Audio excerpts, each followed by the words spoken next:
Manye says government's meeting with media is not about Mandela's coverage, and implies management blame unruly elements for workers' intimidation.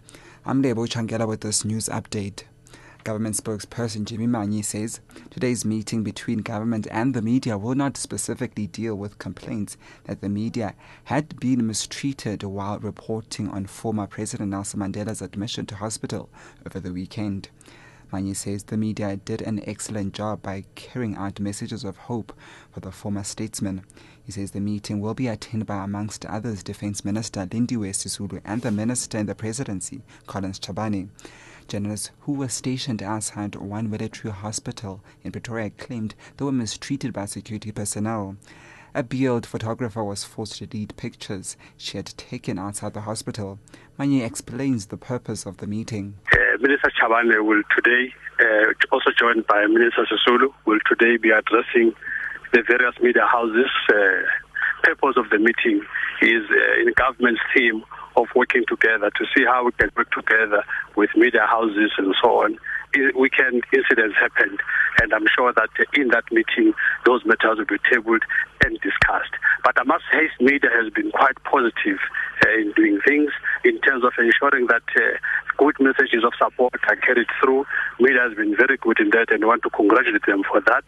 The management of Impala Platinum Mine near Rustenburg in the northwest, where workers are engaged in an industrial dispute, say they place most of the blame for the situation on workers being intimidated by what they called unruly elements.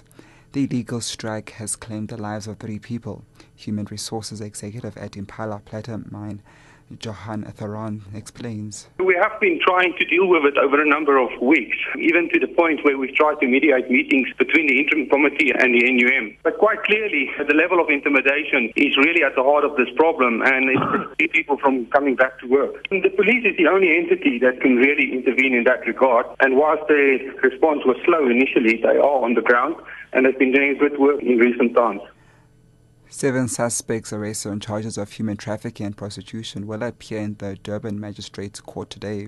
Police swooped on a house in Umbilo on Friday, which was allegedly used as a brothel. Police spokesperson Tulani Zwane says this is the latest in a string of arrests for prostitution during recent raids in the Umbilo area. Out of those 7 suspects arrested, 3 of them were charged for human trafficking and keeping of a brothel, and the other 4 are going to appear for prostitution.